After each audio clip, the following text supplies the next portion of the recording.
인권 감수성의 사회적 확산 사업이 2021년도 예산 14억 7,300만 원 그리고 집행률은 98.6%여서 상당히 많이 집행이 됐고 얼핏 봤을 때는 문제가 없어 보입니다.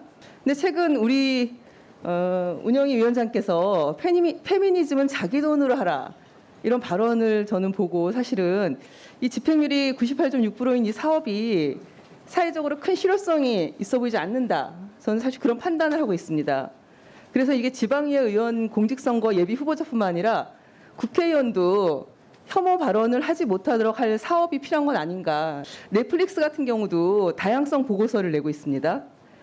그리고 우리 세금이나 공적 기금을 들여서 이 같은 사업을 실시하는 전례가 없는 것으로 생각하실지 모르겠지만 상당히 많습니다.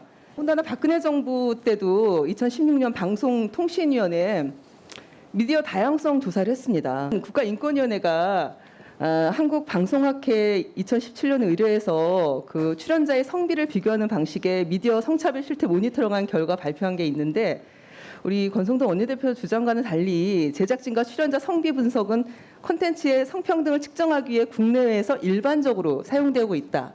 갈등 양상을 보이고 있는 거에 대해서는 정말 유감을 가지고 있고 양쪽이 균형 있게 발전되길 바라고요. 자, 마무리해 주세요. 네, 저희들은 그래 생각하고 있습니다. 자, 보충 질의 활용해 주시기 바랍니다. 네.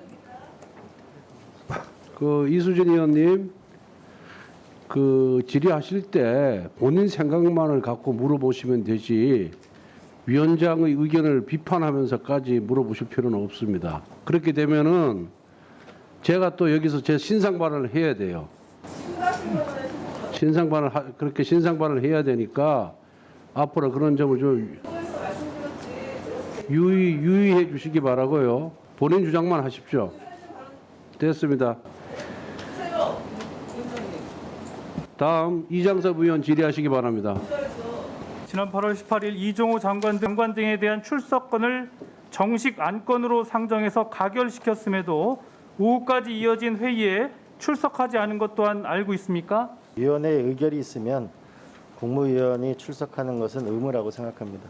권성동 국민의힘 원내대표 그리고 박성중 의원 등 여당 의원들이 권한을 남용을 해서 당시 국무위원과 정부위원들에게 상임위에 출석하지 말라고 압박을 한 것이 사실로 드러난다면 좀 전에 제가 말씀드린 그 국회법 165조나 166조에 따라 회의 방해죄까지 성립할 수 있다고 보는데 임승철 원자력 안전위원회 사무처장은 당시 여당으로부터 불출석 압력이 있었음을 인정한 바가 있습니다.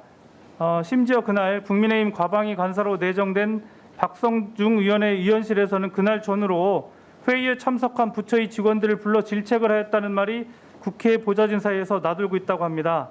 명백히 여당 의원의 직권 남용이고 분명한 국회법 취지 훼손입니다. 자꾸만 제 이름을 거명해서 제가 신상 발언을 해야 되는데 이번에는 그냥 참고 넘어가겠습니다.